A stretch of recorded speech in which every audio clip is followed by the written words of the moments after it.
तन्वी रुद्र के कमरे में फोटो देख ही रही थी, तभी वहाँ पर रुद्र आ जाता है और तन्वी को अपने कमरे में देखकर हैरान हो जाता है। तुम मेरे कमरे में क्या कर रही हो? रुद्र ने कहा। वो मुझे आंटी जी ने भेजा था उनकी दवाइयां लेने, तन्वी ने हड़बड़ाते हुए कहा। तो ले ली तुमने? अब मेरे कमरे से जाने की कृपा करोगी? रुद्र ने गुस्से में कहा। तन्वी ने धीरे से अपनी फोटो दराज के अंदर रखते हुए कहा, ले ली, मुझे भी कोई शौक नहीं तुम्हारे कमरे में आने का, वो तो आंटी जी ने कहा था इसलिए आ गई, और शौक रखना भी मत, समझी? रुद्र ने गुस्से में कहा। तन्वी दवाई टेबल पर से उठाती है और रुद्र के कमरे से जाने लगती है। शाम के 7 बज रहे थे, अंधेरा होने लगा था।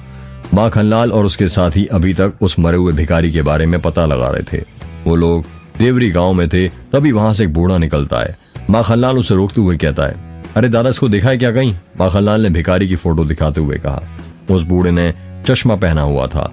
वो अपने चश्मा एक हाथ से ठीक करते हुए कहता है, हाँ देखा तो है, लेकिन ये अपने देवरी की नदी देखी है, उसी के पास चौक है, वहां से थोड़ी दूर बाद ही खेत पड़ता है, वहां पर उसकी झोपड़ी है, वहीं पर रहता है वो। नाम क्या है इसका, पता है आपको? नहीं, नाम तो नहीं पता, पर बड़ा अजीब इंसान है, किसी से बात ही नहीं करता, अगर कोई बात करने भी जाए तो वहीं से भाग जाता था, गुस्सा करके उसे भगा देता था, अपने में ही मस्त मगन रहता था। इसका कोई रिश्तेदार है क्या? नहीं, मैंने तो कभी नहीं देखा। याद करो कभी किसी और के साथ देखा हो। हमेशा अकेले दिखता था क्या? हमेशा अकेला ही दिखता था, अपनी वो फटी पुरानी शॉल ओढ़े हुए। अच्छा ठीक है, तुम जा सकते हो। वो बूढ़ा वहां से जाने लगता है और वो 1-2 कदम ही चला था कि फिर पीछे मुड़ता है और माखनलाल से कहता है, हाँ साहब, याद आया, कुछ हफ्ते पहले मैंने उसे एक लड़की के साथ देखा था। क्या लड़की? हाँ साहब, जहाँ पर वो रहता है वहां पर एक नदी है, उस रात में वहां पर टहलने गया था, तब मैंने उसे वहां पर एक लड़की के साथ देखा था। कैसी दिखती थी वो लड़की, कुछ याद है? अंधेरा था, इस वजह से मैं उसकी सूरत नहीं देख पाया, और मेरी आंखें बूढ़ी हो गई हैं, इसलिए मुझे इनसे ज्यादा कुछ दिखाई भी नहीं देता है। पर हाँ, वो लड़की जवान थी, यही कोई 24 साल की होगी लगभग, गोरा बदन, दुबली पतली, पर समझ नहीं आ रहा था कि वो उस भिखारी के साथ क्या कर रही थी, क्योंकि वो भिखारी जितना बदसूरत था, उससे कहीं ज्यादा खूबसूरत वो लड़की थी। क्या? हाँ साहब। अच्छा ठीक है, अब तुम जा सकते हो। शुक्रिया तुम्हारी जानकारी देने के लिए। इसमें शुक्रिया किस बात का साहब, आप भी तो हमारी जान की रक्षा के लिए दिन रात काम करते रहते हैं, ये तुम्हारा फर्ज है आपकी मदद करना। वैसे आपको क्या काम पड़ गया उस भिखारी से? इसका खून हो गया है। क्या? बूढ़े ने चौंकते हुए कहा। हाँ दादा, पर इस भिखारी को मारकर किसका क्या फायदा होगा, वही तो पता करना है। अच्छा ठीक है, अब मैं चलता हूँ, भगवान आपको आपके काम में कामयाबी दिलाए। इतना कहकर वो बूढ़ा वहां से चला जाता है।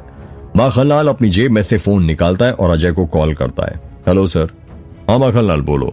साहब, आप यहाँ देवरी के पास वाली नदी पर आ जाइए, उस भिखारी का पता चल गया है और हो सकता है हमें गौरी भी मिल जाए। जितना मुझे पता चला है, कुछ हफ्ते पहले एक लड़की उस भिखारी के साथ देखी गई है, मुझे लगता है कि वो लड़की गौरी ही होगी। Very good Makhanlal, very good. मैं अभी डॉक्टर माधवी के हॉस्पिटल में हूँ, थोड़ी देर में वहां पर आता हूँ। एक काम करो, तुम बाकी लोगों को गोंदिया के गम्मत जम्मत मार्केट में जाने को कह दो। खबर आ रही है कि वहां पर कुछ लोग शराब पीकर हंगामा कर रहे हैं। जब तक तुम वहां पर ठहरो, मैं बस थोड़ी देर में यहाँ का काम खत्म करके आता हूँ। पर साहब, मैं अकेले यहाँ कैसे? माखनलाल ने घबराते हुए कहा। अरे तुम डर क्यों रहे हो, आधे घंटे में तो पहुंच ही जाऊंगा ना। और पुलिस वाले हो, यदि तुम ही डरोगे तो मुजरिमों को कौन डराएगा? हाँ, एक बात याद रखना, जब तक मैं वहां पर नहीं पहुंच जाता, तब तक तुम उस भिखारी के घर के अंदर कदम मत रखना। हो सकता है कि वहां पर वो मुजरिम हो। तुम मेरा देवरी की नदी के पास इंतजार करना। ठीक है साहब, मैं आपका देवरी की नदी के पास इंतजार करता हूँ। अजय हॉस्पिटल में डॉक्टर माधवी के साथ बैठा हुआ था। डॉक्टर माधवी ने भिखारी की लाश का पोस्टमार्टम कर दिया था और पोस्टमार्टम रिपोर्ट इस वक्त डॉक्टर माधवी के हाथों में थी। डॉक्टर माधवी, मुझे जंगल के पास ही जमीन पर कुछ खून की बूंदें बिखरी मिली थी जो ताजा लग रही थी, इसलिए मैंने इसे कैरी कर लिया।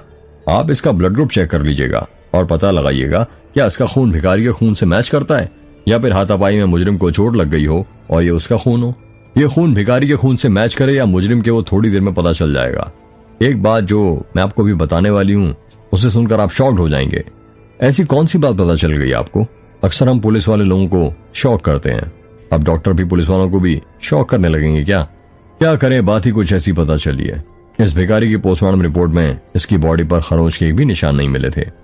इससे हमें यह पता चलता है कि इस भिखारी की मुजरिम के साथ कोई हाथापाई नहीं हुई थी। और हाँ, इस भिखारी ने उस मुजरिम को अपने आप को अपनी सहमति से मारने दिया जब इसकी नाभि काटी जा रही थी तब इसने जरा सा भी विरोध नहीं किया था। क्या पर कोई अपने आप को अपनी मर्जी से कैसे मारने दे सकता है, वो भी इतनी बेरहमी से? सबको अपनी जान प्यारी होती है, क्या इस भिखारी को नहीं थी? पता नहीं। ऐसा हो सकता है कि इस भिखारी को कुछ नशा, ड्रग्स या कोई इंजेक्शन लगाकर सुला दिया हो और तब ये काम किया गया हो जिससे वो कोई विरोध ना करे।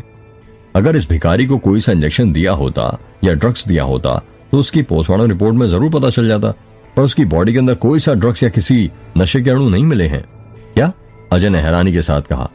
जी हाँ, उसके पेट में सिर्फ बिरयानी मिली है जो उसने पिछली रात खाई होगी। क्या आपको ये पता चला कि भिखारी की नाभि किस हथियार से काटी गई थी? यह और शौक करने वाली बात है, इसे सुनकर आप और उछल पड़ेंगे। जल्दी बताइए डॉक्टर माधवी, पहले मत बुझाइए। पोस्टमार्टम रिपोर्ट में पता चला है इसकी नाभि को किसी खंजर से नहीं काटा गया, बल्कि ऐसा लग रहा है मुजरिम ने पहले अपनी उंगलियां उसकी नाभि के अंदर घुसाई और अपनी उंगली से ही उसकी नाभि काटी। ये क्या बकवास कर रही हैं आप? इंसान की उंगली में इतनी ताकत कैसे हो सकती है वो किसी की नाभि काट सके? मैं बकवास नहीं कर रही हूँ अजय, वही बता रही हूँ जो मुझे पोस्टमार्टम रिपोर्ट में पता चला है। डॉक्टर माधवी की बात सुनकर अजय शॉक्ड हो जाता है और सोचने लगता है कि ऐसा कैसे हो सकता है। रुद्र अपने कमरे में था और खिड़की के बाहर देख रहा था। उसकी खिड़की से हवेली के पीछे वाला जंगल दिखाई दे रहा था। बाहर ठंडी ठंडी हवाएं चल रही थी जिस कारण बार बार खिड़की बंद चालू हो रही थी। यार यहाँ पर अकेले बैठकर क्या सोच रहा है? अर्जुन ने कमरे के अंदर आते हुए कहा। कुछ नहीं यार, बस ऐसे ही बैठा हुआ था। झूठ मत बोल साले, दोस्त हूं तेरा, बता सकता हूँ कब हंस रहा और कब रो रहा है। चल बता, अब क्या सोच रहा था? यही यार, ये सब क्या हो रहा है? कल रात जब हम दोनों छत पर सिगरेट पी रहे थे तब हमने उस भिखारी को बाड़े में देखा और उसका पीछा करते करते जंगल तक पहुंच गए, पर उस तालाब के पास नहीं गए, वरना वो मुजरिम को हम पकड़ सकते थे और उस भिखारी की जान बचा सकते थे। हाँ यार, तू सही कह रहा है, मरने से पहले आखिरी बार हमने उसे देखा था।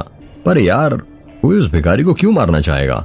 उसके पास तो कुछ भी नहीं है जो उस मुजरिम को दे सकता हो सकता है जिसने गौरी का किडनैप किया वो भिखारी उस किडनैपर के बारे में कुछ जानता हो और उस रात वो हमारे घर में हमें कुछ बताने आया हो, पर जैसे ही उसे लगा कि उसकी जान को खतरा है वो वहां से चला गया हो।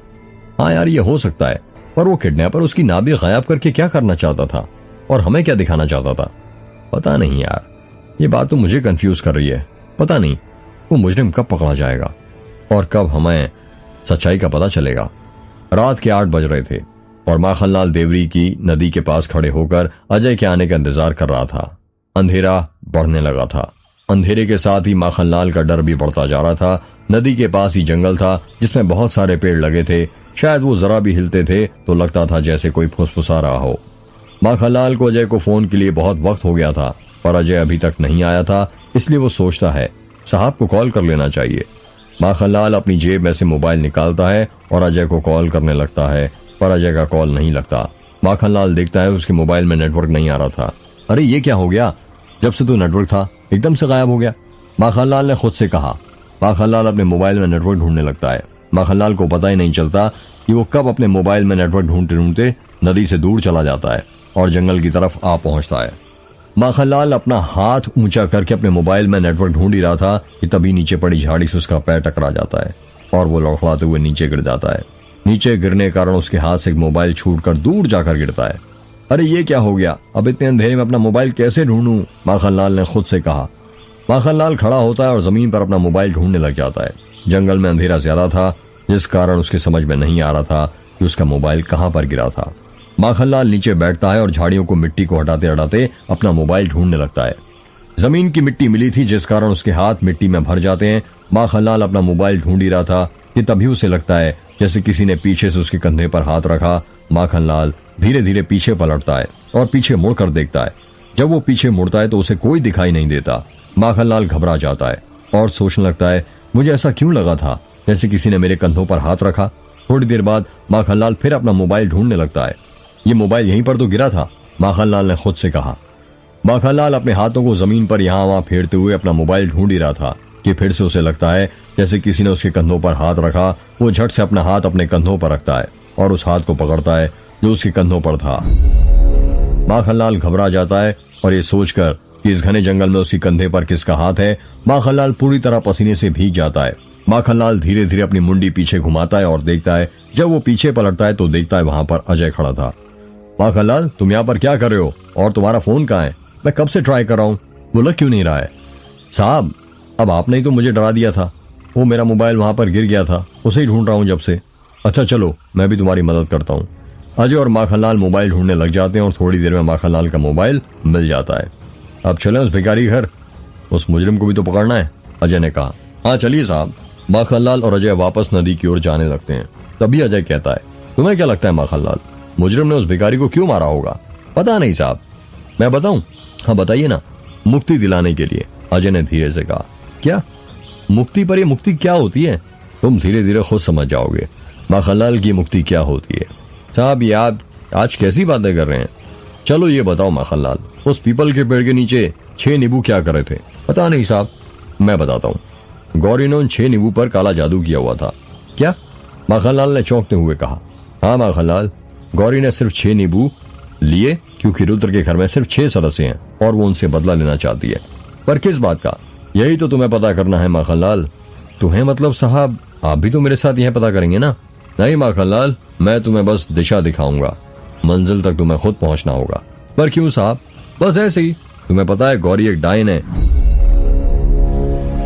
ये क्या बात कर रहे हैं साहब आप? मैं सच बोल रहा हूँ। गौरी ने वशीकरण से रुद्र की माँ को अपने वश में कर लिया था और रुद्र से शादी करने की सारी तैयारियां कर ली थी।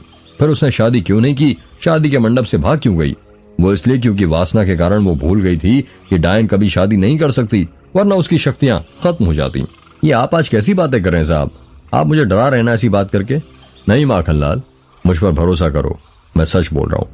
पर आप इन सब चीजों पर कब से भरोसा करने लगे साहब? जब से मुझे डॉक्टर माधवी ने बताया कि उस भिखारी का पोस्टमार्टम रिपोर्ट में पता चला है कि उसकी नाभि किसी उंगली से गायब की गई है। क्या बात कर रहे हैं साहब आप? माखनलाल और अजय बातें करते हुए चल रहे थे। माखनलाल आगे आगे चल रहा था और अजय पीछे पीछे। वो दोनों नदी के पास पहुंचने ही वाले थे कि तभी माखनलाल देखता है नदी के पास पुलिस की जिप्सी खड़ी हुई थी। जिप्सी की हेडलाइट चालू थी और जिप्सी के पास ही अजय खड़ा था। माखनलाल अजय को जिप्सी के पास देखकर हैरान हो जाता है और सोचने लगता है कि यदि अजय साहब जिप्सी के पास हैं तो मेरे पीछे कौन है।